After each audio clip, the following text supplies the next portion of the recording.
Well, hey, everybody. Welcome to another episode of the Financial Advisory Podcast. Today's guest is Miranda Grubb, and she is a local event planner here in the Denver area. So welcome to the podcast. Hi. Thank you for having me. Great. So first things first, I think we talked about off air is that we're going to try some tequila to start. So I've got a sponsor. I love this shit. So, and Ace tells me that I do better after one shot. So I don't know if he's just like... I'm Mexican. I'll be the real judge. I don't know if he's trying to like tell me that this tequila is really good or I'm really bad when I'm sober. So I guess I got to do one shot on some. So fair. I like the Añejo myself. The Añejo to me is a better one, but people like Blanco. So which one would you like to try? I'll test that one with you first. Okay, cool. Well, I'm doing a full shot. Well, I'm sure you are. Yeah. I will not. Right. Give you a little taste. I guess it's technically afternoon, right? I don't even know. What time zone we're in. Touche. Yeah. So I'm going to sip on this for a minute. Okay. Fun fact, I'm also allergic to alcohol. No. Yes, but no. No, I'm a Well, cheers. minor in beverage management. Okay. Cheers. So my presentation, how was it? So I have to be, I'm a connoisseur. Smells pretty good. It's really good. I'm not mad at that. See, All right, people? all right. I'm not mad. See I'm what I'm not mad at saying? that. Like, this shit's good. I don't just push products because I'm I'll getting... tell you if it's bad. Exactly. I would too. Fuck. If this was like some Kendall Jenner 818, we'd have problems. Yeah. We've had problems. Patron is trash. I will shit on Patron until they sue me. Please don't sue me, Patron, but not a big fan of your product. Telzone is the shit. No, this I is love great. it. So anyhow, welcome. Now we got that behind us. Yeah. Do you want to finish that and try the Blanco? Do I need the Blanco? I don't know. You tell me what you need. It's your world. I'll try it. That was good though. So I think we're going to go backwards on the quality just because of aging. That's how tequila works. So Yeah, we're supposed to start with light first, sir. yeah, I know, but you were insistent. You bullied me.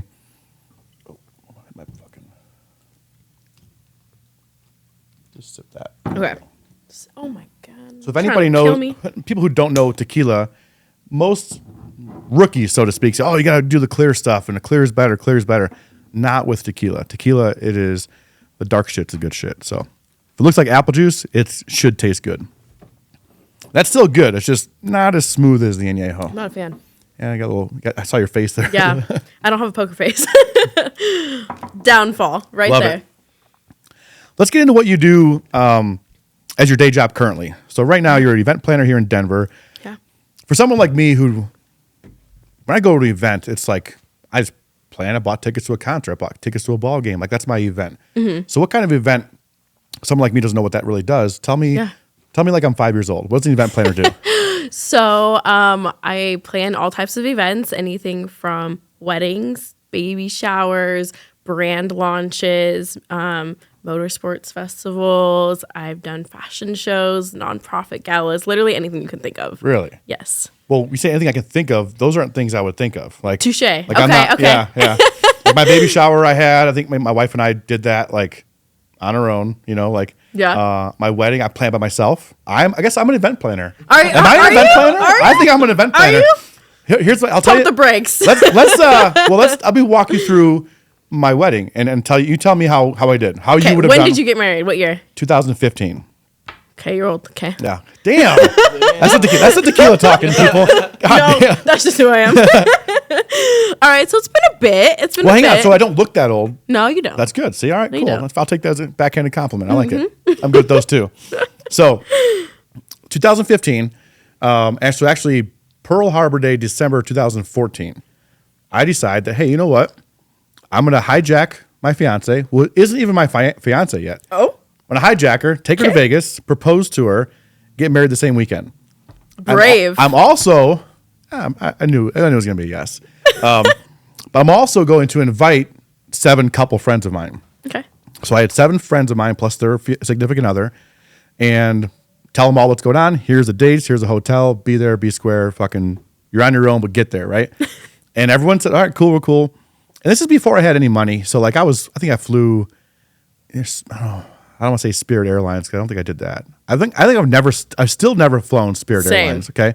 I'll walk. Whatever it was like the cheapest flight from Chicago at the time to Las Vegas. Okay. And then a month or two, or not a month or two, because this is only a month of planning. A week or two goes by, and my buddy texts me, hey, bro, got the same flight as you. And I'm like, you just fucked me, right? You know, this is not good. Because now my wife is going to see you on the airplane and say, why are you going to Vegas? Okay. So we had to come up with a plan. And again, none of us had any money. So like we couldn't change the flight. We're just stuck with it. So like, hey, babe, it's going to be our trip. But like, you know, my buddy Matt's going to come with too. And Tasha's coming too. She's like, oh, this was our thing. So she reaches out to Tasha. And I love her for this. Tasha played this off perfectly, but it backfired almost. So she's like, hey, Tasha, we're excited to go to Vegas. Can't wait to see you, kind of hang out, you know. And Tasha plays off like, well, you know, we just got off this cruise. You know, not really looking forward to all the extra travel. Kind of bummed. Like, you know, it is what it is. Mm-hmm. Like downplaying the trip. And Amber's like, what the fuck? Like, I thought we were going to have a good time. Like, fuck this bitch, you know. So we get there and we land on Saturday morning or whatever. So maybe a Saturday afternoon. But then Saturday in the hotel room, get it unpacked. I had to smuggle the ring and like I was paranoid about the ring and get to the bathroom of the hotel while, you know, Amber's getting ready. And I proposed to her in the bathroom. And she's like, are you fucking kidding me? And I'm like, was she like, wait? Oh yeah. She's like, wait, what? And I'm like, yep. Like, what the hell's happening? And I'm like, by the way, she says yes. I'm like, cool, because the wedding is whatever. We get there on Thursday, or we get there on Thursday. I'm like, cool, the wedding's Saturday. My first thought is like, she's probably like, I need a dress. No, but the funny part is she went dress shopping with her friend. She gets married in this super hot pink dress. Like, oh my God, I love this. Yeah. Okay. This is awesome. Yeah. So then she ends up, oh my God, we're getting married. I got to tell them, I said, no, everyone's here. She's like, what? So all of our friends that we all met down in the lobby, and then that one couple who was like on the flight with us, she then has to like, hey, I'm sorry, I didn't mean to downplay this trip. I was trying to, it was an accident. We actually booked the same flight. Sorry about that. Connecting the dots. Yeah, so it all worked out great. And then we had a whole weekend before the wedding. I jumped out the stratosphere trying to kill myself the day before my wedding. Didn't work. You're like, let's see let's see if this is meant to be or not. Yeah, fate steps in. Yeah, so I jumped out the stratosphere. I made it. So I'm like, oh fuck, I might as well get married now. So, all right, touche. So yeah, that's a pretty good event plan, right? I mean, I was winging it. You were winging it. You didn't do bad. And we got snowed in an extra day. So there was the year the Patriots beat the Seahawks in the Super Bowl. Okay. On the interception play. Okay. So we were in Vegas for that. We were supposed to be home by then, and we got stuck. Got snowed in. Chicago had a big snowstorm. Oh crap! So we had to stay an extra day. Had to go from MGM over to Luxor, which is a dump. But back then it was the only other hotel we could afford, so we did it. I learned how to play craps there. Gambled and won like $800, which was like all the money I lost. Wife money. Oh, dude, yeah. I got in and out of Vegas, in and out, and married in Vegas for less than $5,000. Good on you. I'm gonna just say I'm a professional event planner. I mean, I might. Good luck. Yeah. But you did great for yours. For mine, yeah. I tell that story. Everyone's like, that's cool. I would kill my husband if he did that to me. Yeah. I'd be like, I don't get it. Okay. No say. Down. But no, that's super sweet. Right. It worked out I love that. Super cool. Yeah. But so other kind of events then, like any kind of event somebody would already do on their own, you have an ability to plan it and make it better, right? Birthday parties, any kind of cool stuff, just make it extremely awesome. Yeah, I like to say, anyone can have an event, do it themselves, whatever. Of course. But when you have a professional, just like anything, you can use this example. It's for event planning, logistics is huge. Okay. Knowing the right people to pull off the vision you're wanting, the level you're wanting. I specialize a little bit more in the luxury space. Okay. Where you kind of have to know more as far as that's like why people are paying you. They want it to be at top notch and and just like every event, every client is so different. Every event brings different logistics that you need to know and need to know how to handle. The biggest thing, honestly, people are like, what do you do for a living? I'm like, I'm a professional problem solver and babysitter. Yeah. I'm an adult babysitter and I put out fires left and right. Yeah, I can see that. Just basically have to be on your toes. Like something always goes wrong. Like no matter how perfect you do things on the back end, like there's always something that's going to happen, little or big. You know what's funny? My wedding went off without a hitch. Really? Nothing happened bad. Nothing. Okay. I jumped off of a building the day before, and it still didn't go bad. I've had a groom. I had to smuggle a cake into the Hooters restaurant. We had our reception at Hooters afterwards. All right. Had to smuggle a cake in there because they were being assholes and wouldn't let me bring a cake, so I had to fucking hide this cake. We got in there. We got the pictures. It worked out. Honestly, I will say for what you're describing, it probably went really well because it was so last minute, stress free. Oh, yeah. I mean, I'm sure you're still stressed. But like But like you're saying, it was like you're winging like, it. Fucking you're not nobody else knows a plan. Exactly. So they don't know if it was off the plan or not. No, exactly. The only And thing bigger I will say productions is is not like that. Yeah. I get that. And the money people are spending for that, I'm sure, would not appreciate my level of planning. No. What the fuck? But yeah, no, definitely not. Okay. So let's hear. I think a cool story would be fun. So let's hear like your best day on the job, and then your worst day on the job. Like, there's got to be an extreme difference there, right? Yeah. Okay. I've had a lot of best days. I would say anything constitutes best day is when things go as according to plan as possible. Okay. Yeah. Or like any small hiccups, it's like something no one would ever know. Like only I know. But then you get it fixed right away and things go on. Yeah, and like there's especially like I don't know, like I said, I do a lot of events. Weddings are pretty big. Just Colorado is a top destination for weddings. Yeah, I've heard of that. So the market here is pretty big. But weddings are also the time where high stress, a lot of money involved, emotions, things tend to go wrong, whatever. Yeah. So there's a lot of room for error. Yeah. But there's also like my thing is I don't ever let my clients know something's wrong until I absolutely freaking have to. My job is for them to be ignorance is bliss. Yeah. So like my job is to be stressed and be like, we're doing great. Yeah. And then be like, fuck. Yeah. Shit's on fire. Nobody asked me if I'm okay. Yeah. I'm gonna go to the closet and cry for 2 minutes. Yes, I'll be back. Sounds like a stressful job. Yeah, but like one time, for the biggest things that have gone wrong have been weddings. Okay. Oddly enough, one of the times was a groom decided to crowd surf during the reception. Hell yeah. There wasn't that many people. Much kind of groom though. There was like maybe 75 people. Okay. So it's like it's not like this huge crazy wedding. Right. But he's trash, whatever. Buddies are like, let's crowd surf. They drop him. Hell significantly hard. Okay. Rips his pants. Did he jump off of a stage, or did he just like someone pick him up on the shoulders? How's he get up there? They were picked up on the shoulders and they were like tossing him around and just not cute. Like ripped his pants, blah blah. We're like, oh, he's fine. He gets up. Nah, his foot was broken. Oh damn. Like, and we just started the party. Really? Just started, and I was like, cool. This is good. He's like, no, I'm good. And then was it like bone sticking out, like no, sideways? but you can like when you saw it, you were like, oh yeah, fuck. No. So you're drunk, buddy. When you sober up, you're gonna be in a hell of a pain. We just started, okay. Yeah. And so he was like, well, I'm gonna run to the ER. Runs to the ER, comes back within like an hour and a half. That's pretty good timing. Like I was like, what? Should we stop the like? Hell no. Do you want to tough it out, buddy? Keep going, man. And his wife was like, start serving cake, boys. It's fine. They're like, we have everything to entertain people. Yeah, like, we're good. Okay. So he comes back. I'm like, I'll hold down the fort. And then they come back and he's like wrapped up and he's like, we're fine. Let me chug some alcohol. So he was a champ about it. So I was like panicking because obviously like, shit. Okay. Like this, I also feel awful. Like this is, it's a big thing. And I'm like, and it's like 7:00.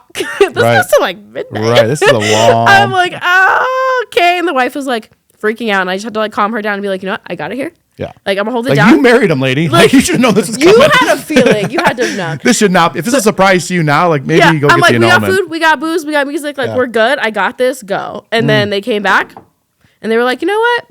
This is cool. We got it. So all right. I was like, okay, cool. It's a pretty cool story. Yeah. You're good. I'm good. Yeah. Also not good, but like. Yeah. I'm dying on the inside, but I'm fuck it, you're good. But like a bad day. I mean, I would say one of the worst ones was for a motorsports festival that I used to be involved in. I won't name names. And the last event that I did with them, the turnout was not what we expected. It's in another state. Yeah. Logistically, things were going wrong on the venue end of things.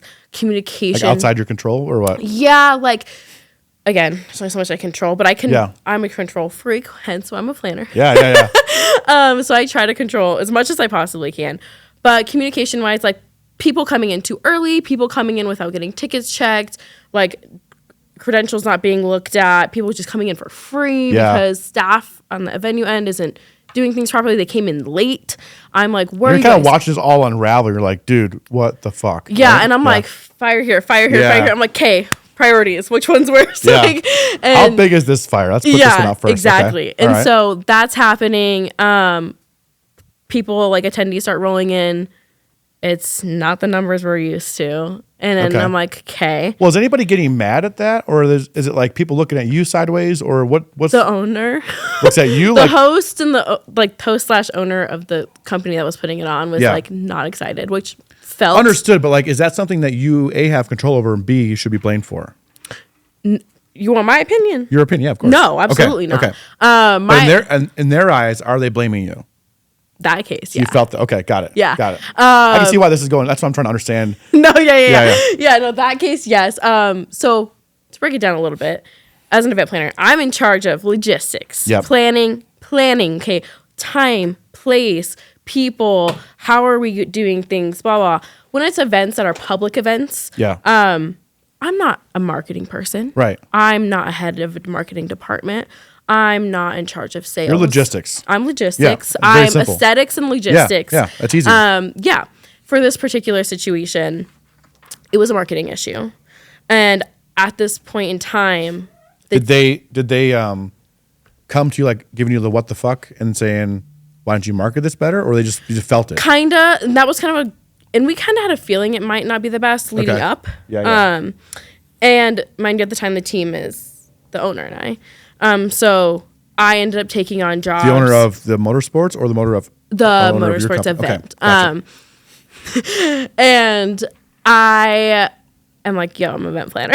Yeah. But I'm also dabbling in these other things to help out. Of course, yeah. Which, let me tell you some Now you're lessons were turning off. learned. You're like, nah. I'm like, I should have never, and I knew Yeah. I should have never, but I was like, okay, let me help where I can. Also, course. keep in mind, this is not my area of expertise. And Well, then a buddy of mine once told me, no good deed goes unpunished. Like you have Abso-fucking-lutely. you have good intentions to help that. Absolutely. But then it comes back and fucks you, right? Yeah. Like you don't, it's not why you set out to do that, but if you go outside of your expertise sometimes, trying to help, trying to be a good person, it'll fuck you. absolutely. And When you get to be my age, you made Boy, you made the old you know man what? joke earlier. You know- you get to be my age, you understand that shit. So anywho, sir. So that happened. Uh-huh. It's a marketing thing. I'm watching it happen, and I'm like, fuck. Like, this is not what we're used to. This is not what we want. Yeah. But like, what do we do at this point? Like, it's already happening. So Right. you got to roll with punches, right? Mm-hmm. So logistics when the beginning of the event, super early morning, everything's happening, flowing, not flowing actually. right, yeah. And I'm just Stop. like, Water hey, flow has stopped. I'm like, all right, who can I help to cure, like, whatever. Yeah. So things eventually get better, like Okay. logistically, things start to even out, like, cool. Did it get better with more alcohol involved, or I had no alcohol. Okay, I raw okay. dog life. Okay. Yeah. I do normally too. I don't want this to come off like I'm a raging alcoholic, because I'm not. Like, this is the most I drink is on this But podcast. there's times where Yeah. even like people that know me personally know that like if I'm drinking, it's on an occasion. Yeah. It's like a celebration. Maybe like I'm not. Right. I don't drink. Same. So Same. I don't hate on it. I just Right. not my Not- normal not a big thing. thing. But like there's times in this business. Yeah. Where You people look wish- at me and they're like, "Do you want to? Do you want a shot? Yeah. And I'm like, Yeah. I'm like, but Say less. will I? Okay, that's fair. That's honorable. Yeah. At the end of the day, yes. Yeah. But yeah, so anyway, this is happening and I'm just like, fuck. Yeah. Okay. Like, Yeah, here we no- go. here Like, we go. What now? So how do you recover from that? What's the overall, like, So- obviously it sounds like there's some bad blood there, so it doesn't continue on with them, but you have to at least No. finish out the night. Yeah. Yeah, at least save face for yourself. Finish it and, out. And like, though I joke and say like I have the worst poker face, which I do. Yeah. When it comes to events, like in a professional manner and like people, like, in Yes. this like my guests or my attendees, I have to, You're keeping it as pro as possible, right? I need to think before I, Yeah, definitely. Yeah, and because I don't want people seeing me to freak out. Like I'm the professional. right. Like You leader. hired me Right. or you look to me as the leader. I can't be breaking down. Yeah. Like I need to be the rock. I can shit in bricks on the inside, but like I'm like, no, you know what? It's fine. Things are We got fine. this. I got this. Yeah. Like, shit happens. That's kind of almost, I think in every profession there's a version of that, right? Where like, Absolutely. if you've got, I was building power lines and I'm the foreman and there's a fireball or there's something going on or a truck breaks down or somebody gets hurt. Like if I panic, my crew's panicking. If I'm calm, Absolutely. collected, hey, we're going to get this out. We're going to get this guy down. We're going to get him some help, get him to the ER, whatever it may be. That goes so much further than panicking, because panicking, one, does nothing. Absolutely And nothing. Panicking incites panic. So it's like, you stay calm. You could be on the inside freaking out, Absolutely. fucking crying, spitting, shitting your pants, like whatever it is, you can't lead on. You go home, you take care of that shit behind closed doors. Yeah. You bury that trauma deep down, never talk about it again. Don't talk. So right now on the podcast. That's what we do.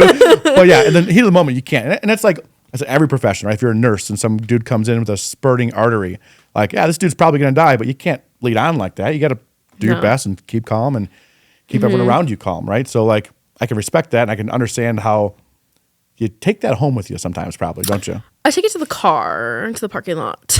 And that's it? That's good. At home, sometimes I cry a lot. Do you beat your husband? No, my husband. Yes, for other reasons. Oh, nice. No. That's probably consensual, though. No, it's so funny. My husband is very much so. Okay, rewind. Okay. I'm an event planner. If you Google it, event planner is like top 5 to 10 most stressful jobs every single year. I'm getting anxiety talking to you about this. Yeah. I also have anxiety. Yeah. I have an anxiety disorder. Why the hell I chose to be an event planner is beyond me. Yeah. Even my parents are like, what the fuck? Yeah. I'm like, well, also, I think know. people who, I have an idea with that. People who like have high stressful things tend to be able to deal with them better than other people can, right? So I think you can probably manage, even though you have an anxiety disorder, you have the ability to manage your anxiety or at least tolerate, or at least somehow. I can do it for other people. It's normal. Like for other people's events, other people's stresses, I got it. For my own. Same with like first aid, right? I can first aid for anybody. If you come in holding your own leg, I'm going to help you. If it's me, like I can't even give blood without almost crying. Same. I am a gigantic pussy. Out. Yeah. I don't pass out. I'm smart enough to just look the other way, have a fucking conversation. It's a whole ordeal for me. It's a fucking, it's a bad deal. So like, but if it's you, I'm good. If it's him, I'm fine. It's like, Same. But if it's me, fuck off, dude. No way. Yeah, no, same with like stress and my anxiety and all the things. Like this job brings the most of that. Yeah. But for some reason, I think this is also why I'm a control freak. Okay. Is because in my job, I can control a lot of this. Yeah. And it gives me like relief. It gives me feeling like there is something in my life I can control. Yeah. Where in other areas of my life I can. That's why I have anxiety. Sure. So yeah, for things like this, like I have to, like I said, I have to be the rock. I have to be the person that's like, no, I got this. Even though I'm like, no, I fucking got this. But fake it till you make it, right? Yes. Yeah. That, and also like I've learned, so I've been in the industry for going on 11 years.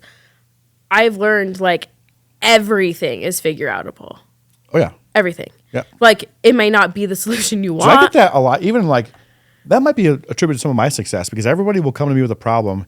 My wife, my kids, my family, my anybody will come to me and hey, this. I'm like, cool. Well, why don't you just do that? Mm-hmm. Like almost instantaneously. And I'm just pretty good at problem solving. So like, not everyone can do it. So I can easily see how certain people are cut out to do your job and most people aren't. So it's a very niche market. Yeah, and I think going back to that too is people think of events like, I mean, any type of event seems to be glamorous or exciting or like, oh my God, like especially like red carpet stuff, fashion shows. Yeah, it must be nice. Concerts. We'll party, yeah. Like Yeah. The most offensive thing you can say to me is, oh, you're a party planner? Yeah. Bye. Bye. Peace out. Right. Parties aren't, like, to be fair, parties aren't planned. Events are planned. No. Parties are fucking parties if you're doing it right. I planned parties in high school. That's another story. Yeah, it's different. It's different. I'm a psycho. But like, it's just, they're like, it's glamorous. I'm like, yeah, I get to meet some of the most amazing people I would never meet outside of this job. I get to go to really cool places. I get to experience really cool things. But you mentioned a key word, and that's job.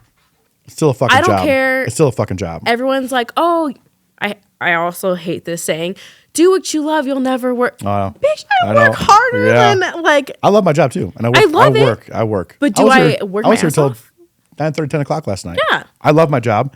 It is very much work. Yes. Work is work. When I go to Vegas and people see the gambling and the fuckery and the Lambos, like, I'm there to work too. Mm-hmm. I may not show that because I enjoy showing off fucking around, but like, I'm there to work. I have clients there. Mm-hmm. I'm prospecting out there. I'm there to make money. You never know who you're going to meet. If I leave my house, I'm there to make money. Mm-hmm. But that gets boring telling people all that time. So like, I don't try and flex on that. Like I want people want to see the cool shit, the Lambos, the McLarens, the gambling, the people aren't going to stay around if you tell them the nights you stay up till 4 a.m. Right. freaking out because like, you're okay, like, nerd. How am I going to do this? Yeah. People will be like, okay, nerd, get over it. Like, I get that. No one wants to see that. But but it's very much true. And I think every profession has a version of that. Entrepreneurs have a bigger version of that. And I think a lot of that is because we're so invested in it. It becomes our identity, even if we try to push that it's not. Like it is. Like we can't. Yeah, I had a hard time with that when I was It's building a power hard- lines. When I was a lineman, Yeah. I didn't realize that was my identity until I stopped being a lineman. Mm. And I'm like, Mm-hmm. oh, fuck, well, who am I? I introduced myself. So, I used to build power lines, or I'm a lineman. I'm like, well, what? Hold on, no, I'm a financial planner now. Like, I'm different. This is different now. But I would always lead with that. I had to separate that. It was a really weird thing. It's hard. So, like, all of a sudden, I'm not a lineman. I used to be a lineman first. I still jokingly say, not joking, by the way, I'm still the best lineman I know. Like, I'm still good at that job. Yeah. I still love that job. And I can put my tools on today and still go be very proficient at that job. I loved it. I lived it. My identity, though, was a lineman. It wasn't a man. It wasn't a father. It was just like, it was bad. Like, I normalized all consuming. it. Right? So now that I'm pretty aware of that now, I try to separate that. And, yes, I'm a financial planner. I do life insurance, but like, that's not who I am. No. I am Anthony, right? So I've learned to try to separate that. It's hard. With entrepreneurship, it's a different level of hard, right? Because now it's like, okay, I had a 9-to-5 job. I was supposed to be able to turn that off. I couldn't turn it off. Now I have a job that never turns off. Because who are you relying on? You're relying on you. Exactly. No one's coming. So, Who's your fallback? You. Right. Exactly. Yep. So that's cool. I mean, that's why I like having entrepreneurs on the show, because like we all relate on a different level. Whereas before my world, all my friends were linemen because we related, right? So now it it's makes like sense. a whole different world now, and I really enjoy it. So let's go into you going from working for somebody for working for yourself. So what was that like? So I started working as a teenager. I think I was like 15 my first job, did retail like most women do, I guess. Yeah. I had a couple retail jobs. And then right before college, I started in the event industry. Okay. What got you into that? What's your day one there like? What do you mean? Like your first day, what made you, obviously you mentioned, you kind of jokingly said you're a control freak. You enjoy those things. You planned parties in high school. So obviously maybe you had an idea you wanted to do this, right? But like your first day on that job, like what got you that job? How'd you even start that job? So I actually went to college for what I'm doing right now. I have a bachelor's in event and meeting management. I knew that's what I was going to do. I'm a creative person. I can't draw for shit. Same. I'm not an artist. We talked about our handwriting before we started filming. So it's bad. Garbage. So bad. Mine's garbage. I'm not saying hers is, but Mine's probably she worse. says hers is bad. It's like a drug doctor. That's left-handed. But no, I always enjoy like arts and crafts and things, but I like enjoyed creativity in a different way. Before we aired, I mentioned my dad owns a motorcycle shop. He does custom builds. He's the same way. He can't draw to save his life. Right. But he can fabricate and paint. metal, welding, like can do the craziest things with his hands. And I like was inspired from him. My mom, growing up, she was just like really, I don't know, she's just a girly girl. She was very hands-on mom. Like she was a stay-at-home mom when I was young. She was like loved arts and crafts, loves gardening. So she's very like does a lot of stuff with her hands too. And I just always loved anything like that. But couldn't figure out like what am I actually good at? Yeah. And so it just developed into like event design and just having like a vision for a look and a feel and a flow and an experience. And so that's kind of how I channeled my creativity. I also was in dance growing up. I was a cheerleader, all the girly things too. So like I just always loved that stuff.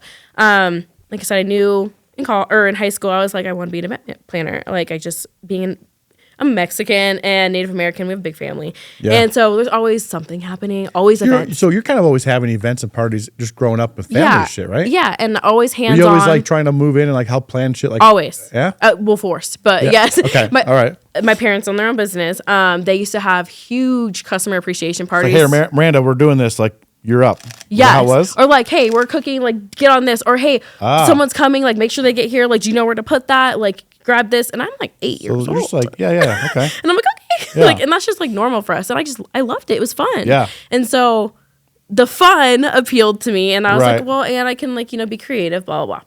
Well, then I was like, okay, I'm going to go to hospitality school, whatever, go to college. This is what I want to do. In what capacity? I don't know. Like, I knew I wanted to be a planner. Yeah, you know how to start it, but you know where this goes. We don't know, but we're going to go to college to figure it out. So, go to college and figure it out. You hear that? Never hear that. So I am a unicorn. I figured it out in college. I used my degree. I'm not looking to rag on college. I'm not against college. It's not for everyone. It's not for everybody. No. And the fact that they push it for everybody drives me nuts. Like, cause I get that. That's what I don't like, the monetizing of it and the corruption. But like, I always tell people, there's most things you could do without college if you learned on the job. experience goes a Yes, very long you could be a way. brain surgeon. By standing next to a brain surgeon for 3 years, you learn his job pretty quickly. Plus some bookwork. I'm not saying, because apprenticeships have bookwork too. Yeah. I'm not saying there's no bookwork, but like to go to college and do 7 years of school, man, just get next to that dude doing it. Hand him the saw, right? Oh, I agree. Fucking, that's the way to learn. No, I agree. I'm a that's unicorn in that sense. Yeah. What's up, guys? I'm sure you're enjoying the podcast. It's fucking awesome. I know. Okay. But let's talk about one of my sponsors, Alpine Moving Company. So we all know that moving sucks. Okay. Stop asking your buddies to fucking move you. It's always a problem. We know that. Be an adult. So use Alpine Moving Company. They know how to get the shit done. They offer residential and commercial moving. Also, they will move you anywhere within North America, anywhere in the lower 48, Canada, Mexico. And they're going to hook you up with 10% off. So discount code MOVE24. Make the right move. Yeah, I get it. So you figured out in college, which is kind of rare. I mean, I'm kind of joking here, but really, most people go to college without an idea. They go because their parents tell them they have to go. They say, okay, we're going to figure out something while I'm there. And they got out of college, I have this degree, and how the fuck am I going to use it? Exactly. And now I'm going to go be a server at fucking Hooters instead. Like, and it happens all the time. Oh, absolutely. So it's like, I hate that about the mentality of college, because it's not what it was designed for. I mean, there's a time and place for it, but it's now society it's like, forced. it's for sure. Yeah, and I just hate, like, where'd you go to college? I didn't go to college. No, I'm pretty proud I didn't go to college. So like I mentioned, my parents own a business. My mom went to community college. My dad didn't graduate high school. Right. I love those stories. That's real. That happens more often than someone going to college and figuring it out. And before my dad was a business owner, he was a car salesman. My grandfather owned car lots. My dad was car salesman, whatever. Yeah. And then he was a financial director for a huge dealership for years. And my dad didn't graduate high school. Right. And he's a financial director. Who put his ass exactly in charge? Who did that? Probably somebody who went to college. Yeah. My dad jokes all the time. Yeah. He's like, I'm glad you went to college. I'm proud of you. I wanted you to go to college, and I'm glad you use it. He was like, not for everyone. I have a sister who didn't go, and it's not for her either. But all that. So backtrack. So my parents, like I said, they own a business. They own a custom motorcycle shop. At the time where their location was my entire childhood, across the street was a catering company. Okay. And we became good friends with the owners. And I was like, well, I want to go to school for hospitality. I want to do events. And my dad was like, well, why don't I was like, I hate my job because I was in retail, whatever. And I was like, this has nothing to do with what I want to do. I want to find a job in the industry. I don't even know how to start, but I want to start before college. Like, I need to get my foot in the door. Yeah. And my dad was like, go talk to Brett across the street at the catering company. I was like, the catering company? What the fuck do I do at the catering company? He's like, Miranda, they do events. I'm like, well, That's yeah, duh. They do. Catering and is I'm like, an event. Yeah. I'm like, but I don't want to be a server. And like, I don't want to work in food. And my dad was like, just shut up. You're 18. Fucking go do the shit work for a little while. Yes. Basically, right? Exactly. Yeah. My dad was like, Miranda. I was like, okay. Okay, Daddy, I'll go. Oh, he was like, here's his number. Yeah. You walk your happy ass across the street, That's and so I'm cool. not doing it for you. Right. I was like, okay. So I walked in the office randomly. I was like, hi, is Brett here? It was just like, I need a job. And got my first catering job as a server, what I didn't want to do. Yeah. Bottom of the barrel. And I mean, also, like, people look at, even ask me, like, hey, I want to go do what you do. I'm like, the reason I'm as good as I am now, absolutely, I did a shit job and a hard job for a long time. Mm-hmm. You don't get to do the cool shit without doing the hard shit. So like I want to do this, but hey, let me start here, learn all the way up, and now you're way better at this, I'm sure. Oh, absolutely. And I thank my dad. I may not say it all the time, but I thank my dad for making me do things he does and instilling that in me and being like, you want it, you need to get it. Should we talk to my daughter about that? Because she could probably. She'll thank you later. Yeah. I promise. So with that, so now you're doing this for somebody, and then it comes a time where you want to do it for you. Yeah. What's that like? Let's try to make this short. So I worked for the catering company for a couple of years. That was great. Honestly, like you learn, right? Oh my God. I learned so much back end shit, how things work from a catering perspective, from a venue perspective, from I saw so much that it's irreplaceable. You can't price on that. So, and by the end of it, I was like, I'm fucking over this. Yeah. But thank you. And so I was like, okay, what next? And kind of like an apprenticeship almost, even though you're getting paid and you're not really their apprentice, but in your mind, you're like, hey, I'm going to go somewhere else one day. Yeah. I'm going to treat this as an apprenticeship. Yeah. Learn as much as I can. Absolutely. Deuces, I'm out. So I stayed there for a couple of years. So then now, by this point, I'm in the middle of college. Okay. And then I was super into the idea of weddings at the time. So I was like, oh, I really want to get into wedding planning, blah, blah, blah. And I was like, I don't know, let's find any wedding job I can. Because now I know, hey, you can start anywhere. Yeah. So I saw a bridal stylist job. And I was like, I like fashion. I like bridal. I can figure it out. Figure it out. And I did. Yeah. And I did that for a while. And that was a great experience. Really good sales experience. Sales is tough because it's very tough. Well, the reason I think it's so tough is society hates sales, right? Society also needs sales. Some products you're not going to just go out and fucking go to Walmart and buy it. You need to be sold it and to be educated on it, and then you make the purchase, right? With me being in life insurance now, I never thought I'd be in sales, and I started my first 2 years without thinking I was in sales. Just like, hey man, I can fucking help you. I'm gonna fucking help you. You want me or no? Yeah, you need this. Let me tell you why I need this, right? And it worked for me in my clientele of linemen because we all communicated that way. We're cavemen. One step above cavemen. And I related to them and I was helping them and they're like, okay, dude, you're a lineman. I trust you. Let's go. And I was doing the good shit. As I branch out of that market, I realized I am very much in sales. Sales does not mean you're in selling something that's cheesy. No. It just means you have to sell. So like I've changed my idea of what sales is because I used to think, my family's in the car business too. My father was a car salesman, right? So like my grandpa and my I dad. just never wanted to be that. And there's such a negative connotation to I that. was just going to say, everyone is like, oh, I don't want to be a car salesman. I'm like, well, I make bank, so. But that too, it's like, also, when you go buy a car, there's a negative, society just sucks, right? Like, you need a lot of this shit. And they're not wrong, but the connotation or the negative energy it gets is like, oh, you're a salesman. No. Yes and no. Like, yes, I'm selling you, but I'm educating you. And if you want to make this, I know I can talk to anybody for 5 minutes and explain why you need life insurance or a version of what I'm doing. But come into reality of like, hey, I'm very much in sales. Like life is sales. Negotiating through life is sales. So like picking up on sales, I think is the biggest thing anybody can do to help themselves. Even I think better than college. Like go kick in doors, knock doors and try and sell fucking ketchup popsicles or whatever it is. Like sell the shittiest thing you can sell, get good at that. And then watch where you can go in life being a good at sales. Because being good at sales does not mean you're ripping people off. And people have a thing where they coordinate the two where if you're good at sales, you're fucking people over. No. That's not the case at all. Honestly, my take on it is it's knowing how to connect with people. Yes. And there's a little influence, a little, push here and there. But like that's if you're a pushy salesperson, you're not a salesperson. Correct. You're a bag of balls. Really like with sales also, if you really can't stand behind your product, like you shouldn't be selling it. The problem is a lot of people still do. Oh. So there are shithead salesmen out there that make it harder for people like me that like, hey, dude, I'm not really trying to sell you anything. I'm trying to educate you on this. Here we go. Like, and of course, yes, it makes me money. Yeah. Well, I would tell them, listen, man, I'm not running a charity, but you need this. Yeah. Like, yes, I'm feeding my family on this, but at the same time, you absolutely need this, and I wouldn't give it to you if you didn't. So like, sales is such a tricky business, but man, it's so good too. Like, you need it. Everything we do needs sales. Just negotiating your way through life is sales. No, absolutely. And I learned some of that from my dad, but I had to learn on my own too. So So then I was a bridal stylist, salesperson. Did that for a couple of years. Then I worked in event venues as their coordinator and salesperson. So I did a couple of different venues there. I also, while in college, I had like 5 different internships. That were all like, they were termed internships, so they weren't going to turn into a job, but they were just for experience, and I knew that, but I didn't care.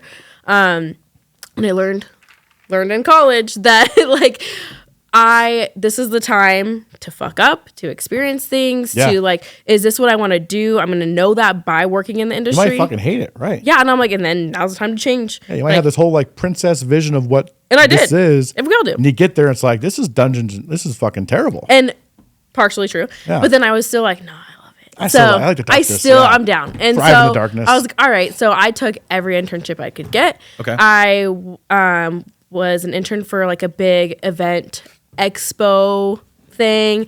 I worked under a florist, a baker. I worked for a wine tour company. It sounds like you were able to get in every little aspect of what your job now consists of. And that was my goal because like as I was in the middle of it. It's hard because I didn't realize how many different little things go into event planning. Yeah. And I have to know a lot of laws. Well, people are legislation. Paying you to be the expert.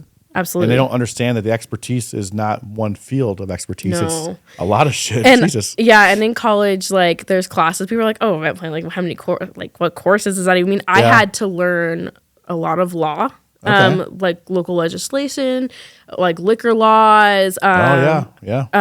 Ordinances, like how to pull permits. Walking a donkey in through downtown, you know. We have how to pull city permits, like how to draw permits, diagrams. Like there's a lot of shit, and then like systems and just like laws with shipping and stuff from overseas and like things like that, like you would never think of. No, That's why I hired an event planner. they think of that shit for me. So stuff like that, and just like you know, Okay. transportation, security, like all the things. And also, like I said, I'm getting real hands-on experience. I worked full-time. I was a full-time student and I worked full-time. I didn't have a social, I mean, I did have a social life, but not really. Yeah, I think your social life in your 20s is overrated anyway. Your social life in your 20s is not worth it. Like, I shouldn't say it like that, but I'm trying to word it correctly, but like, people put too much energy towards your social life in your 20s and it fucks them the rest of their life. Yeah. And then they're like, oh man, People get lazy. I'm 50 years old and I've just been the social butterfly my whole life. Well, that didn't pay the fucking bills, dude. Yeah. So like, you can grind, you can still have your close knit of friends. Like maybe they're work friends. Maybe they'll have same goals as you. It's You can still party, It's a way better whatever. like use of your 20s than it is like making sure I got time to have, you know, guys night or girls night, like on a fucking like, dude. I think your fuck all that. 20s, with or without college, like I've learned, I'm gonna be 30 this year. And You were old. I'm terrified. But like I figured out like college without college, all the things. Like 20s is the time. You know, people put too much like, oh, it's time to party and be wild. Nah. Sure, but like I could promise you, partying in your 30s and 40s is way more fun when you have the when money you have to do fucking it. money to actually party right. That's the flex. Yeah, so I'm like, Partying in your 20s when you got like I used to the pregame with a bottle of Jaeger at I home. partied in high school, Right. But like, Yeah. There's it's something fun to when that. it's illegal. Yes. It's fun when it's illegal. It sucks Yeah. when you're poor.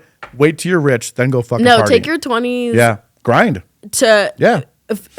we'll grind too, but it's really a time to like, who the fuck are you? Yeah. Like, and that's like the biggest of life's question. But you know, you never, you know, it's always evolving. Yeah. But in your 20s, I feel like that's such a pivotal time where like you're one mistake away from a completely different life. 100%. And also one good decision away from a completely absolutely. different life. Yeah. And so like that's the time to take risks, like figure out like you're gonna fail. Like, and I don't like the word fail necessarily, because if you learn from if you get up, you're not failing. It's when you sit down. Yeah. If like, what did you learn from that experience? Okay, well then Some people fail by repeating their mistakes. That's a failure. So you didn't learn anything. Because you didn't learn. You're just a big dummy. Yeah, you didn't learn anything. Yeah. And so I feel like the 20s is the time to do that. And so I took that Yeah. college. I was like, hey, I love what I do. I'm learning in college. Like, and it's funny because I don't love school, but I was always good at school. I always had good grades. Same. I went through high school, A's and B's. Same. Did never study for a test. I did. Just Not that fucking cool. Raw dogged it, just My like you said husband's the same earlier. way. I didn't like it. And I got bored. I would have had straight A's had I applied myself to my fullest ability. I could give a fuck about any of those classes. Mm-hmm. I didn't care at all. So I got A's and B's without trying. I would get a C here and I'd there. try. But then my parents would then, kudos to them, they would give me shit. When I got a C, I would get grounded. Oh, the it's mention of a C? Because I knew like, you motherfucker, you're the smartest person in our family and you're going to come home with a fucking C? Nah, not happening. Go back, get a B or you're grounded. Yeah. That would, I'm like, all right, fucking, I go to my teacher. Okay. I already figured out the formula with the teacher. Okay. What do I have to get on these next 3 quizzes or tests to bring my grade up? Just We above, math this. yeah, exactly. I would go, what do I got to do? How many extra credit points? I'll stay after school, Same. wipe down the fucking chalkboard, whatever it was. Chalkboard, by the way, that's how old I am. I had one of those Like- in elementary school. I think we just started transitioning we just started getting whiteboards, but like the dry erase wasn't that good yet. It like stained the board. So they're Yeah. fucking wiping it down with like Clorox. You get high in class. It was a nightmare. But I would always try to figure out, what do I have to do to get ungrounded? Same. Had they raised that bar to A's, I'd have straight A's. It was school was so easy for me. It's still, for reference, to get my life insurance exam done, it's a course that takes people a long time.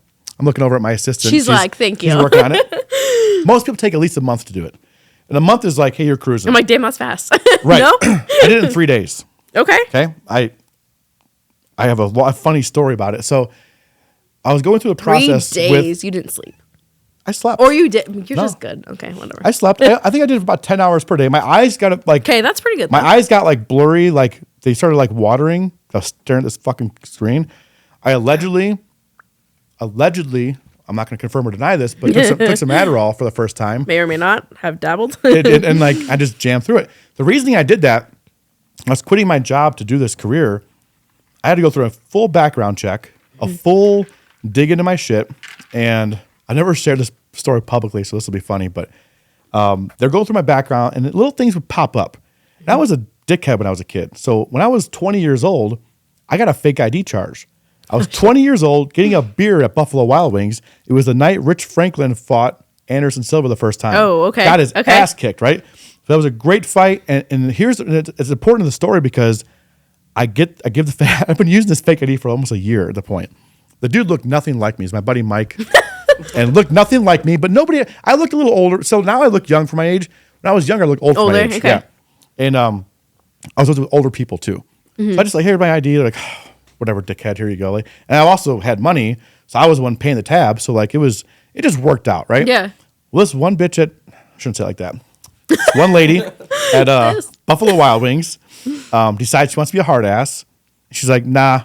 That ain't you. Nice try, it ain't you. And the dude in the picture was like super fat. Like it was like the picture looked nothing like me. It wasn't even close. Same like, eye color, skin tone? It could have been, no, it might as well have been a black dude. It was that bad. And like every time it worked, I'm like, I started believing I looked like this dude. I'm like, damn, do I look like this guy? You like, yeah. hold up. So this thing works for, like I said, about a year. I got so comfortable using it. You got cocky. Oh yeah. So comfortable using it. And I'm like, well, fuck it, man. So, and also to be completely honest, all I would ever use it for was drinking.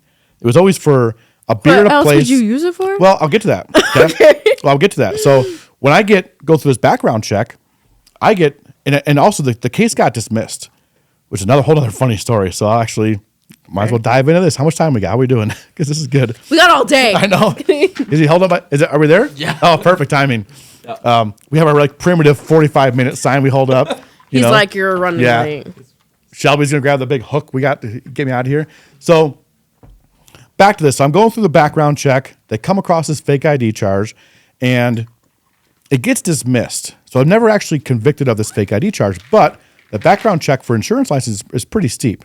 And the funny part about the whole charge was I get charged because it could be fraud, right? So fake ID is actually fraud, right? Which we all understand it, and we all joke around, hey, it's a fucking beer or whatever.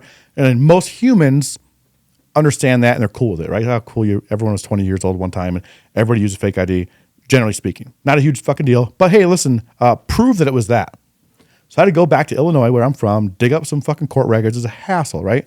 The case gets dismissed because randomly I go to court, I get arrested the first time, I post bail, I get out, and between that and my first court date, I missed a court date, not because of me, because of a clerical error. Oh. So I have a court date written down. I have an attorney at the time. Again, I had money, so I had an attorney. Be there on whatever fucking day it was, right?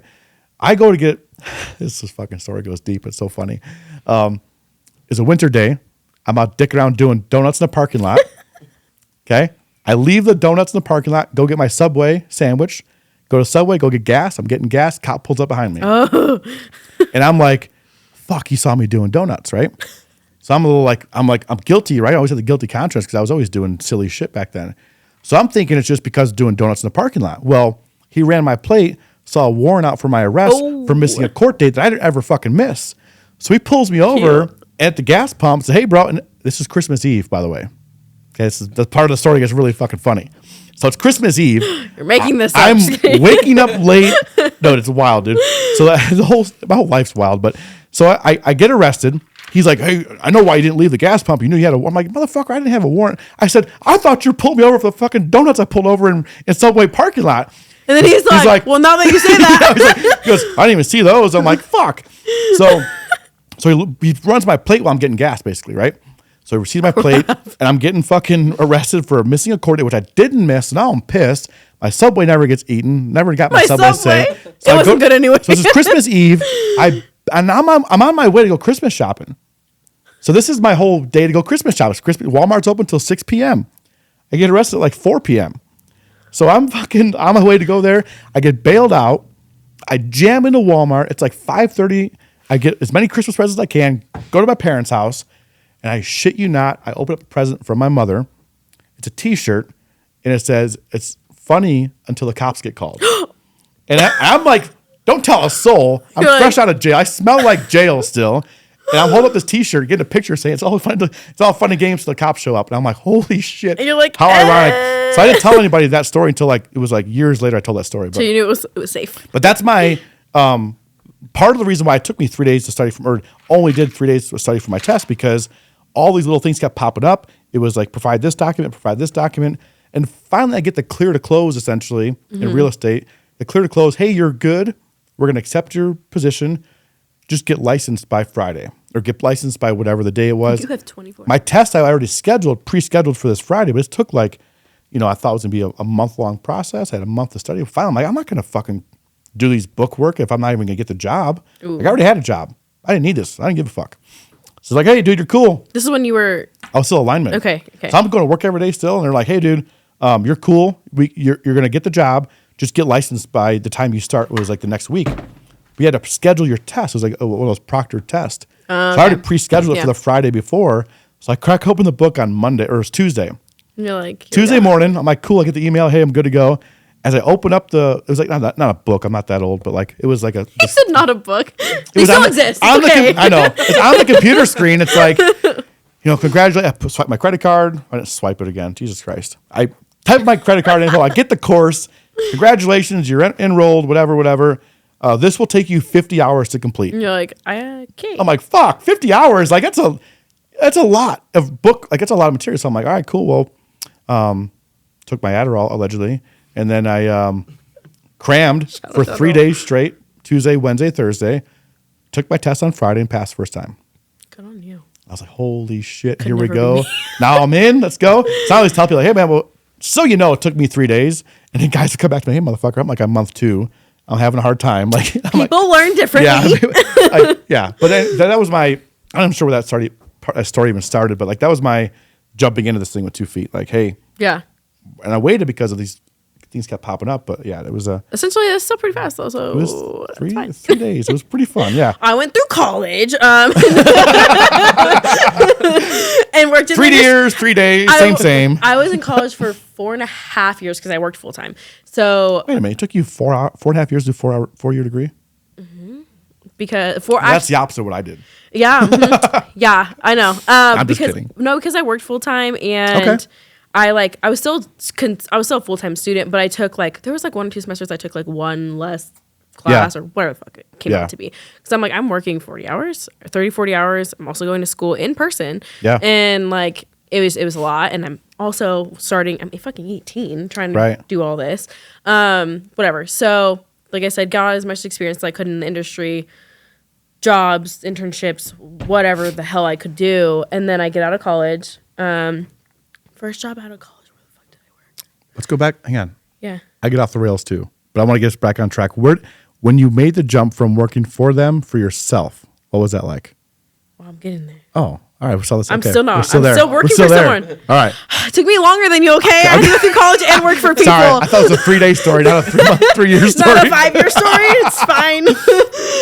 Got it. Fine. So, I forgot you started working for them before college. Okay. Got it. So simultaneous or I got you. Words. Yeah. Same time. Okay. And so graduate college, whatever year I graduate.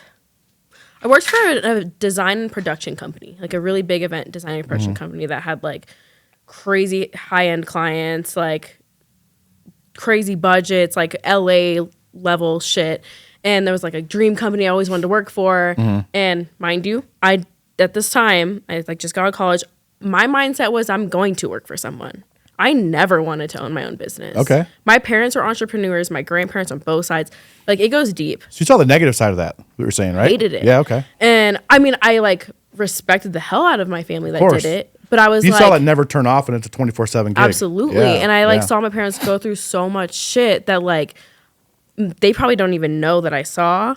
That we never know. Of course. And I internalized a lot of it, and I'm super empathetic to a fault. And so it was hard on me, even though they don't know and they're not at fault for it. Fuck off. I'm gonna turn off this thing at 5 o'clock at night and I'm gonna go home and relax. Never in my life. Right. And so I was I wasn't mad at them. I felt for them. Yeah. And I was just are they happy?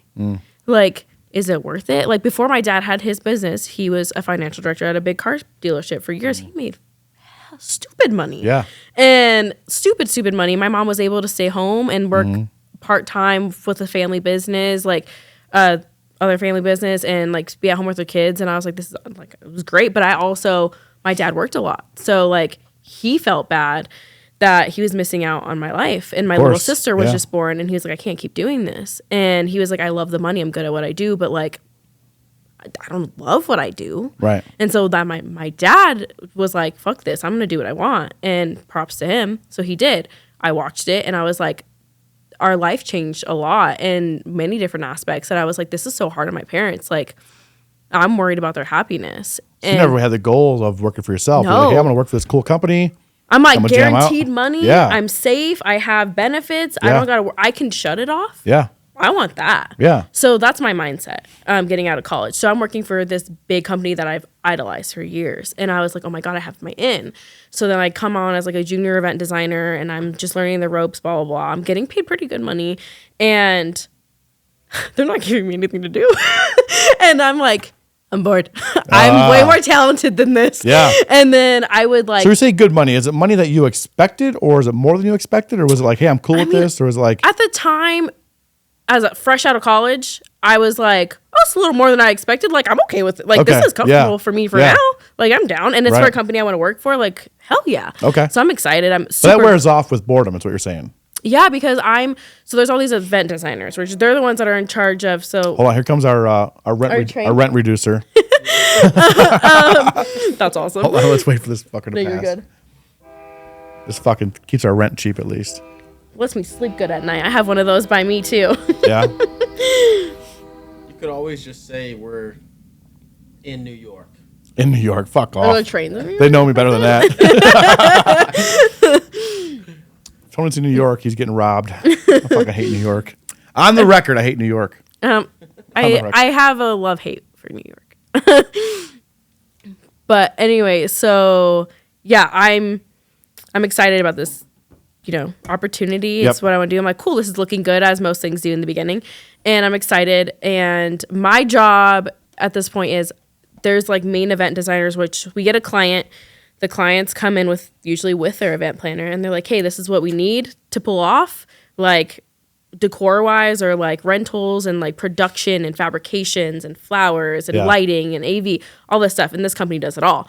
So the event designers would take on that client and then do all the design work with them and blah, blah, blah. And then as a junior designer, I was there to take notes, help like give any input, or like, they'd be like, hey, what's your advice, or what is your opinion on this? Or like, what do you think we should do here? Or like, try to give me an opportunity type thing. But that didn't come often. A lot of times I was filing papers, replying to emails, answering phone calls. And I'm like, the non-glamorous side of what you wanted. Yeah. And I was like, But they're still paying you decently, right? Like this time you're. Yeah, but I'm bored. You're bored, yeah. And I'm also the youngest in the office by far. Like how old am I at this point? 18, 19, 20, 22, 23, 24, whatever. Yeah. So early 20s, everyone's in the youngest after me was like almost 50. Damn. So I'm the youngest. Not even close. I was picturing like in 30s, 40s. Like you called me old earlier, but goddamn, those are dinosaurs. So they're working with dinosaurs. They're dinosaurs, okay. like mid to late 40s and up. Yeah. And I'm the youngest. And so that's we'll talk about. I want to talk about that because like ageism is never talked about. It really and like I'm going back to line work, right? And I got into line work pretty young. Not that young. Is that normal for line people work? People get into line work younger than I did.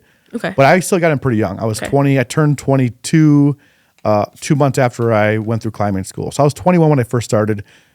People do get in when they're 18, 20, but like 21's pretty much. Biggest thing is getting your CDL. Okay. I have 21, I have a CDL. Makes sense. So I got in pretty young, right? I was the young guy until I was the old guy, and it happened overnight. So I went to the Virgin Islands about 9 years into my career, 10 years into my career. Big storm rolled through, Hurricane Irma, 2017. Okay, yeah. And I go to Virgin Islands for 6 months. That was a young man's game there. And all of a sudden I get there, all these fucking kids. And before I left, I was a young dude. I was the young dude on the crew. Everywhere I would go, I'm the younger guy, younger. Go on the island, also I'm the old guy. All these guys are 20. I'm like, what the fuck? So they're looking at me. A, I had more experience. You're the leader. B, I was young. I was older. I'm like, holy fuck, this happened. I go back home, and it just stayed that way. Also, I'm working with young guys. I'm like, what the fuck? Happens quick, so I'm getting at. Yeah.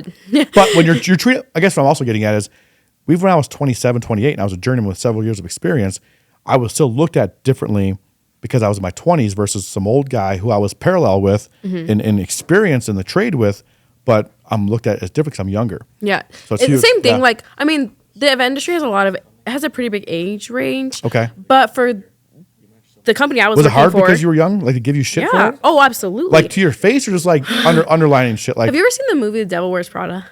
no. Damn. Okay, can't make that reference. You're a guy. It's fine. Have you ever, I would say, have you ever seen like Old School or like Step Brothers? Yes, I've seen Step Brothers. But so it was like, okay, well, I guess kind of related to high school. I don't know. It's an industry predominantly women. Okay. There's men in the office too, though, but at this specific company, it's been around for a long time. What's up, guys? I know you're enjoying the podcast, but I want to pause this. I want to bring some attention to my sponsors, Tequila. I want to go over a few cool little facts with these guys. So they are from Las Vegas, and there's thousands of tequilas in the world. Telson is one out of only 40 tequila brands that owns their own distillery. So it's super unique. It's a big flex, right? It's really fucking cool. So based out of Las Vegas, super rad. Check them out. Use our discount code FINAD20, TelsonTequila.com. Time. They're seen as like elite. Okay. People know they're luxurious. So they're looking at you like, hey, you should be happy to have a job here. Absolutely. Oh, yeah. And like I can people, feel other that. people that I was competing for the position with were Yeah. older than me. I just happened to have the experience and a degree. Okay. And when I'm applying. And so then they were like, well, and so I guess, I don't know why I got hired, but whatever. So I'm hired, right? I'm the youngest. I'm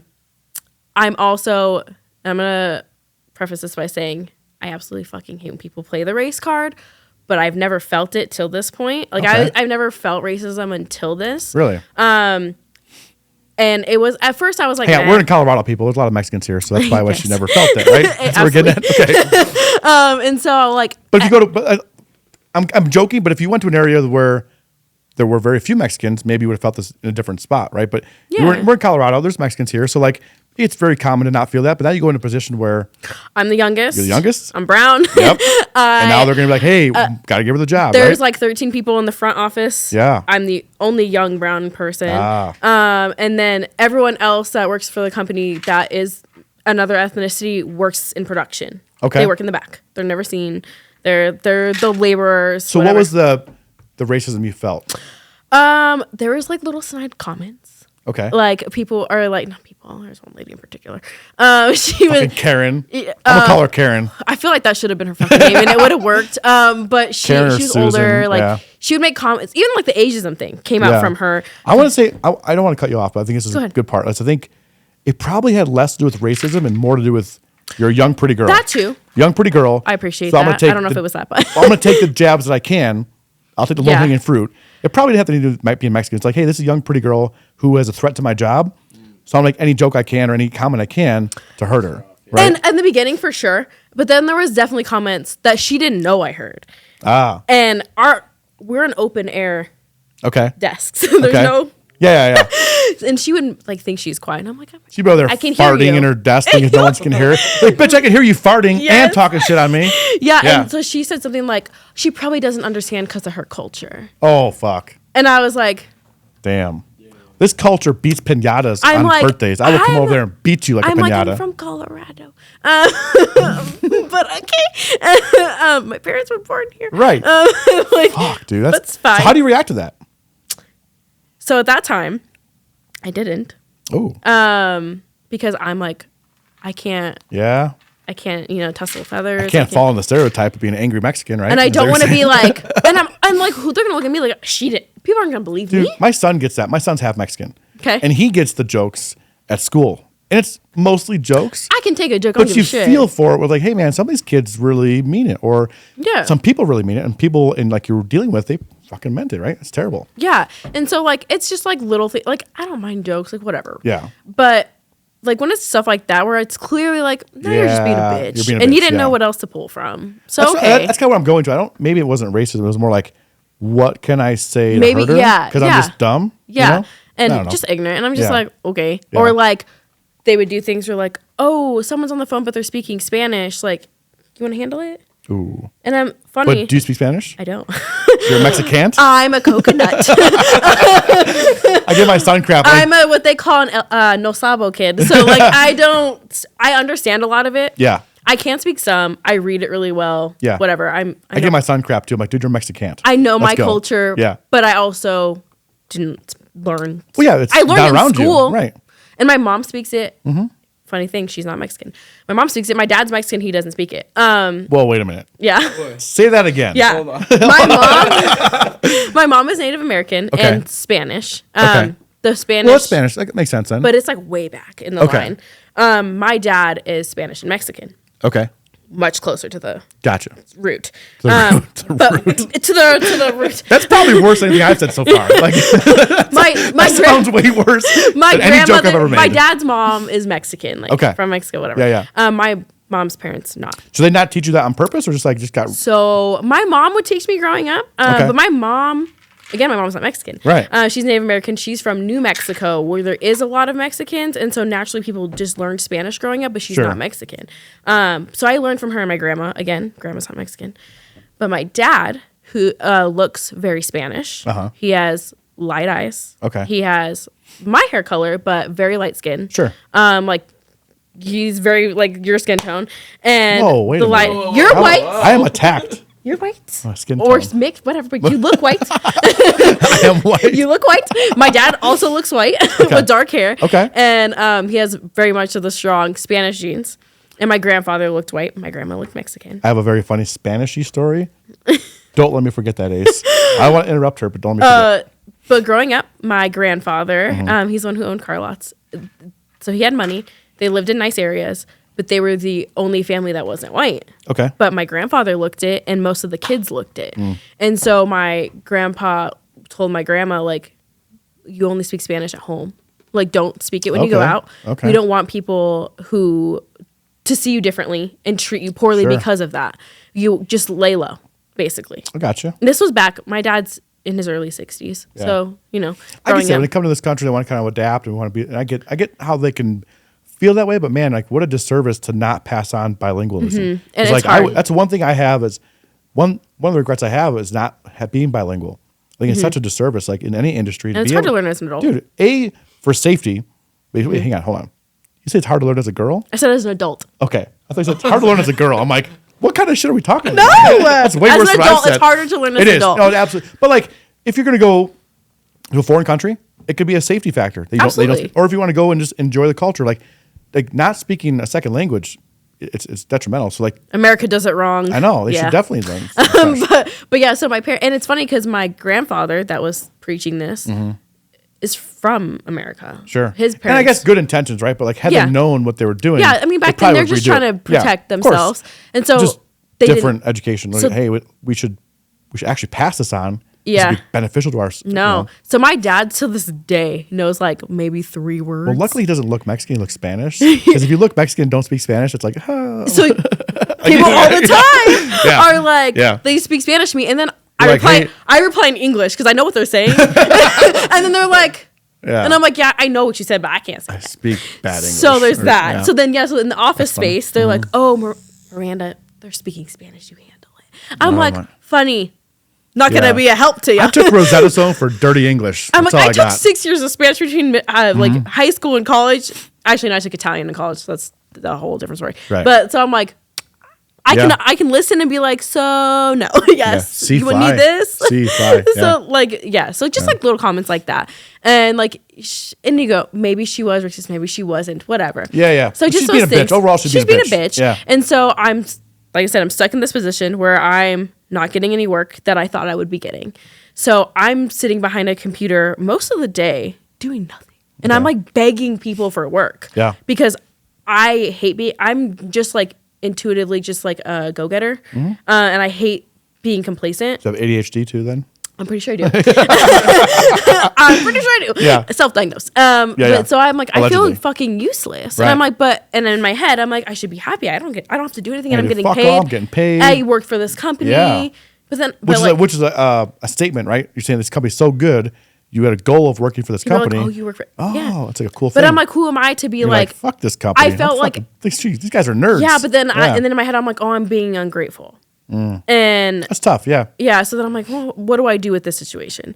So, like I said, there's a production part of this company where we have a graphic design department, fabrications, we have like fabric department, lighting, AV, floral. Like they do everything. They build shit. We have rentals. Like, so there's tons of shit happening in the back. We had tons of employees, and they're always doing shit, and they're always short-handed, like all this stuff. And I made friends. Try to make friends with everybody. Like just learn, like know everyone in the place I work. Yeah. Not make friends, but just like know people. Not Karen. Everybody else you're friends with. No. I'm like, oh, okay. Yeah. Hi. Hi, good morning. Hi, dinosaur, bitch. Literally. Yeah. And so. Smells like mothballs in here. Yeah. I'm tired of this place. Yeah, so I would go to the back when I had nothing to do. I'd be like, okay, no one notices my ass anyway. Yeah. So I'm just going to venture around, learn the departments, and just see what people do. Really? And, yeah. You start just fucking tramping around your work. Like, hey, what do you do for work? I'm not kidding. That's fucking cool. I'd go to every department and be like, what do you guys up to? Hey, so listen, guys, if you have a job, if you have a company, and you have a disgruntled employee, and they just like dick around your office, they're not doing it for fun. They're learning your job so they can fucking leave. So so then I got to the point where I was like, well, does the flower department need help? Well, I don't know shit about graphic design, can't help you. You're like taking notes, like, okay, so this guy does this. I'm not kidding. Yeah. I'm Latin. I'm nosy as fuck. So I'm like, what are you guys up to? Yeah. I'm like, how much? What are you building? How much does that cost? I'm like, yeah. what'd they pay for that? Yeah. Like just whatever. So and you're doing it in a funny way that they're like happy to tell you, right? You're the young pretty girl. Yeah. You're the young pretty girl. Fuck it, I'll tell you whatever. And so I made friends with the warehouse manager. Okay. And I was like, so you guys need help? And he was like, isn't your ass supposed to be up I front? did my job fucking 3 weeks ago. I'm like, dude, I have nothing to do. I'm bored. Yeah. And he's like, okay. And so then he would put me on jobs, like not during office hours, but like the nighttime events or like late shifts, graveyard shifts where they're going and setting up events or breaking down or doing load in, load out, like whatever. I'd be like, do you have any shifts? And he'd be like, yeah, I guess. Like, you want to come help set shit up? I'm like, well, yeah, I have experience in events. Yeah. Like, I can set shit up. Well, that's not hard. He's like, okay. So they'd put me on the production crew. So then I'm working nights and weekends and then coming in during the day in the office too. They pay any more? No. Nice. Okay. I also didn't ask, so that was stupid. Well, actually, that's a lie. Really. That's a lie. For the graveyard, like really late shifts, they would pay more. Okay. And I'd be like, so I asked, like, can I get that pay? I know I'm like the office. No, I'm employee. double dipping, but give me something. I'm double dipping. Yeah. He was like, yeah, I'll make sure like it's cool, and he did. So he got that for me, and I would just go on crews all the time, and I was like the only girl or one of two girls that would be on the crew. And it's all How long did dudes. this last before you Like said I'm out of here? A year and a half, maybe. For a year and a half, you're like, hated your job, bored, double dipping. It's a lot of fun, but yeah, Well, double you know, dipping. You hated your day job, but you liked the bonus part. Yeah, It sounds like. And right? then I dipped to working for more people. I worked for another event venue for a while, being their coordinator. They closed down, so then I had to find another job, and I'm like, fuck, okay. So then at this point, this is all within. Maybe my time frame's fucked up. I don't remember. Probably. But anyway, it's a little fucked up. Yeah. So you're probably thinking in Spanish. Yeah. And English is not coming out right. No, the math ain't mathing. Different math. You're mathing in Spanish. And Anyway, it's not, I it's left metric. that It's metric. job. It's fine. I left that job the year I graduated college. Yeah. Because I was dating my husband at this point. We'd already been dating for a few years. And I lived at home through college because I went to school downtown Denver. I went to Metro State. So I was like, I'm not going to be in a dorm or anything. I'm going to save money, live at home, work full time, blah, blah. And so then I'm like, hey, graduated college. We're there. And then my husband and I were like, well, we should probably move in together. We're adults, like, blah, blah. So we were like, well, let's buy a house. And okay. And then I graduated, bought one of my dream cars. I'm like, that's not a big enough dream. But like, I still have it. Hey, nightmares are dreams too. So I bought my dream car. My husband and I bought a house. So then we lived in Lakewood. And then we moved to Brighton, which who the fuck ever goes to Brighton? I don't know. I was like, there's nothing in Brighton. But we ended up finding a house that we wanted there. And I was like, okay, like, I guess I like Brighton. And then I was like, where am I going to work? I also need a job. So then a job opened for events and marketing for the local Chamber of Commerce. And even though Chamber of Commerce is kind of old school now. More dinosaurs, more Karens. Yep. Kind of, yeah. But I grew up around some people that were like presidents of chambers and stuff. So I always thought it was cool. So I was like, oh, that would be a really cool job. Like you're kind of like working with the city. Like that's kind of a big deal. So I applied, got it, and then worked there for about a year. And it was a lot of politics. And it didn't have a lot of creative freedom. It was also a nonprofit. So like budgets are not fun. Yeah, not nearly as fun. No. It sounds boring already. I was like, and my husband was like, you're bored again. And I was like, And we weren't married at this point, but I was like, fuck. I was like, we just bought a house. I have to bring in money. He's like, I got it. And he's like, what do you, go get another, like, what do you want to do? He's like, right. He's like, you hopped jobs a lot on purpose because I want to get experience. Yeah. He's like, but now you're out of college. Now you have what you need. We have our house. Quit fucking around. Start your own company, right? He was like, Yeah. what do you want to do? And I was like, get a better job. He goes, do whatever you want. And I was already doing events on the side for friends or like doing weddings and whatever for people I knew. People were like, oh, you're in events. Like, I'm like, I don't have a business, but I'll do it on the side. So I've already done a few on my own.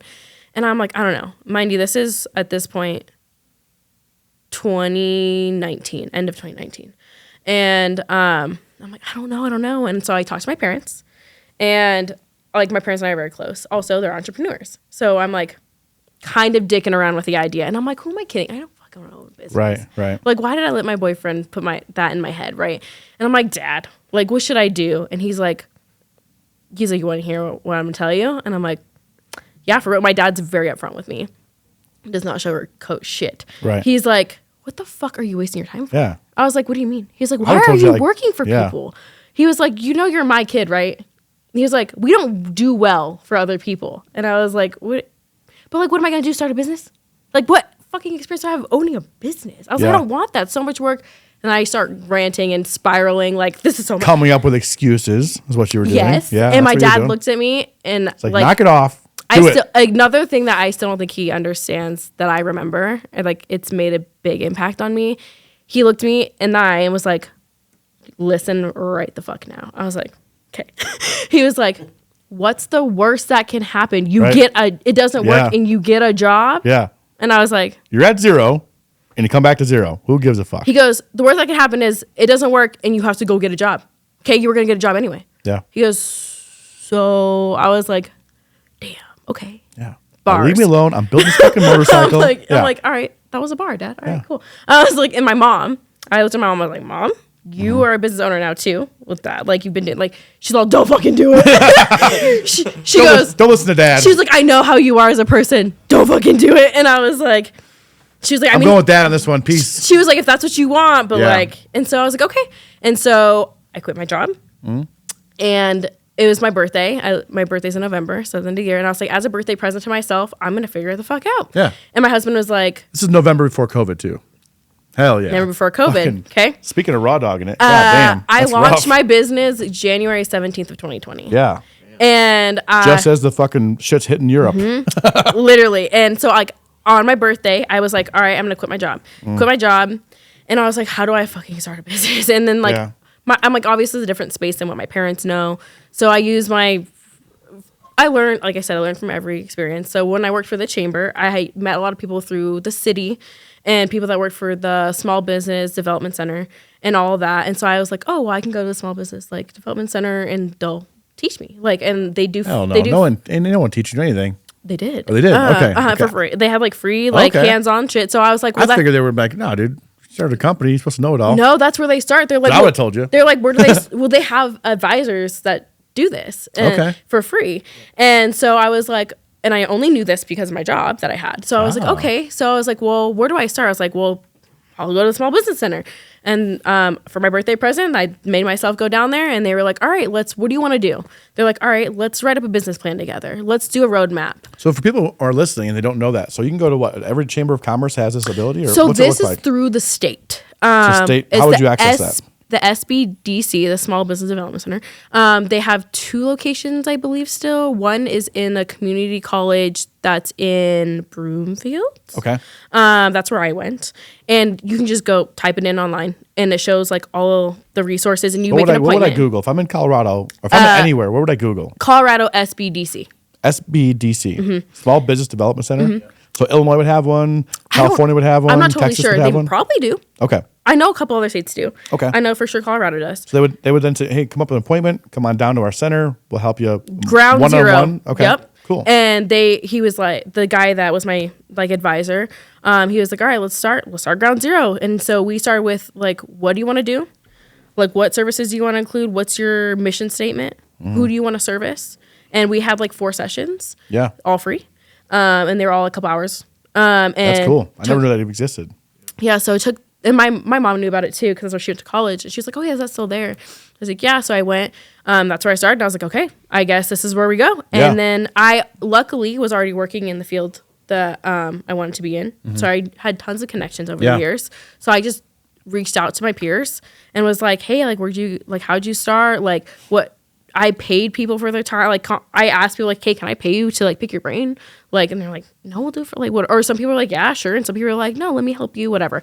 So that's kind of how it started. And I was doing good the first month of business. Yeah. January, February, I had 2 events booked already, like, through Then people the that I events knew. came screaming halt. I did my last event, Super Bowl Sunday, before COVID shut shit down. I was watching that game in Las Vegas, and there was like headlines coming across the bottom of the screen saying like Europe got a first wave of COVID. Yeah. People are fucking dying. And so I we're remember that like, being a thing. This is know, February. February. Yeah, And then March it shuts down. So then, I did miss a spot. So when I started my own business, I also was terrified, obviously. So I was like, I need some money.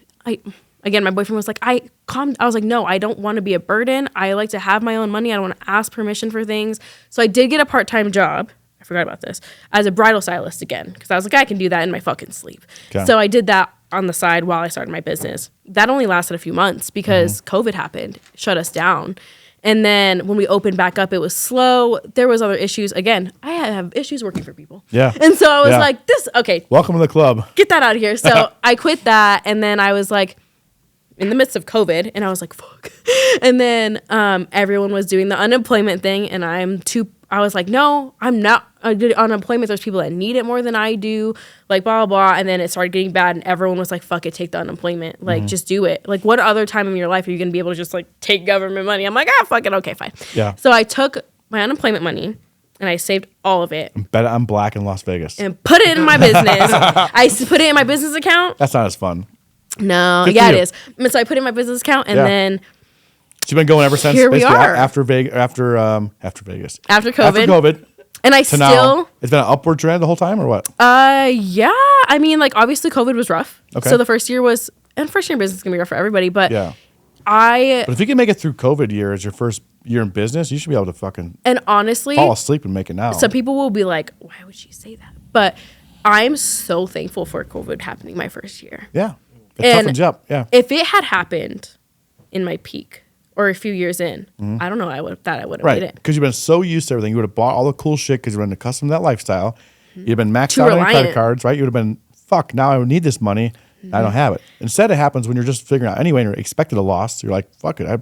I expected zero. I'm at zero. We're I gonna be literally fine. went in with zero expectations because Yeah. what did I fucking know? And then life hit, and I was like, oh shit. Yeah. And so I utilized that time, and I was like, okay, we're gonna be shut down for a while, and things, even if we're not shut down, it's not gonna be normal for this industry. And I was like, it's gonna be rough. So what the fuck do I do during this year? So I networked my ass off through social media. There was tons of like virtual conferences and classes and courses and networking groups, and just like I did as many as I could just to meet people and just to learn and just to like keep my brain going. Well, luckily, there was a war that kicked off and COVID stopped overnight, so it was all good. You know? Yeah, you know, it's weird how that happens. America. Allegedly. So let's go. We gotta wrap this up a little bit. So, how can people get hold of you? Like, do you have an Instagram? Instagram, Okay. my website has everything on it. Okay. It's RŌze Event stuff. Well, so shop. my business company is called RŌze Event Planning. Okay. It's spelled not normal. It's ROZ. Is it Spanish? Actually. So the way it's spelled is the O has like a specific accent mark over it. That's Portuguese because I'm part Portuguese. Okay. RŌze is my middle name, but I hated my middle name growing up, so I didn't want to spell it normal. So I wanted it a little different, and I look at the name RŌze as in the word like to rise, like to a higher place. So that was like the background of my name. So my website is ROZEvents.com. Nice. Okay. All has my Instagram, has everything on there, phone number, email, all the good stuff. Cool.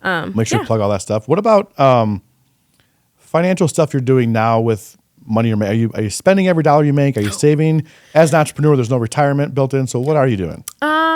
So I am very much a saver, Okay. but I also am, my goal now and within the last like year or so is to learn more about investing, and I know once I get to a point that I'm comfortable, I'm gonna definitely invest in real estate. Always been preached that my whole life. My dad has a lot of friends that are well off and successful, and every single one I ask They all everybody. got real estate, right? Everyone's like real estate, and I made it a point to ask every successful person that I meet, like, what's your secret, or what do you whatever.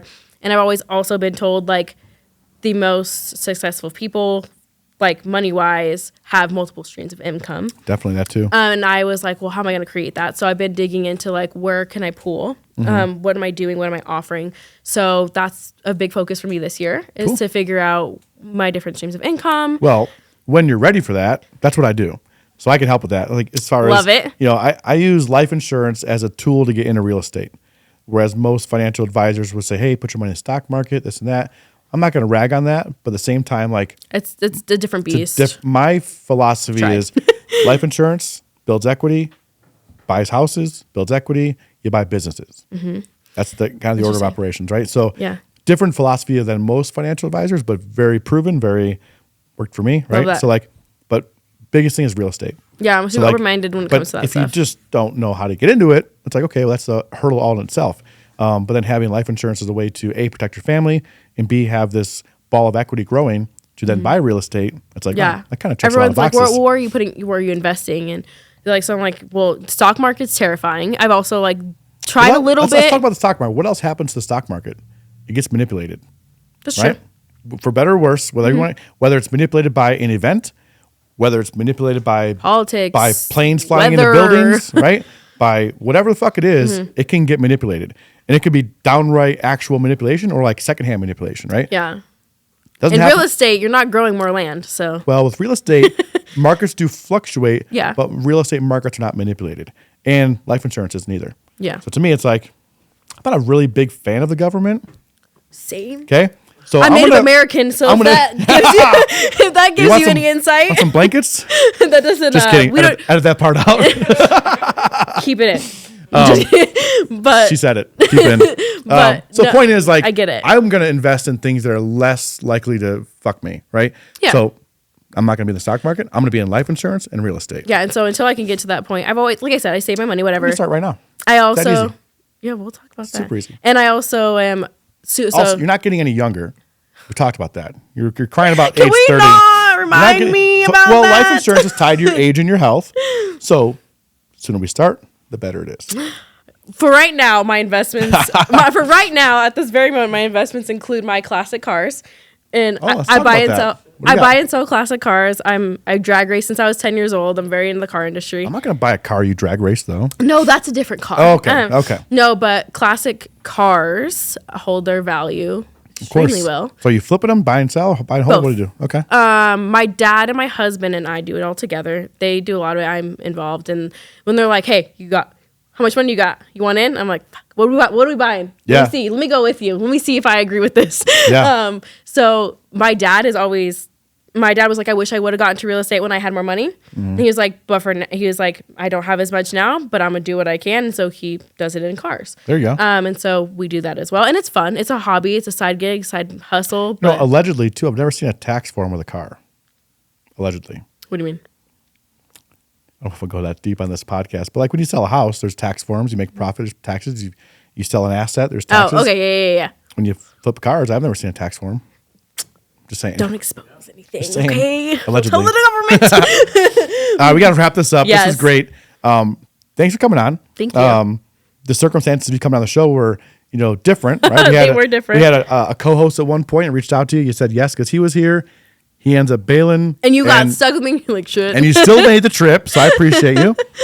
But yeah, man, so we're going to make sure we link up all your socials, your websites on the podcast, and people can reach out to you for any kind of event planning in the Denver area. Thank you. Thanks for coming. Yeah, thank you. Appreciate it. Thanks, guys. Wasn't that scary, was it? It was at first. Tequila helps.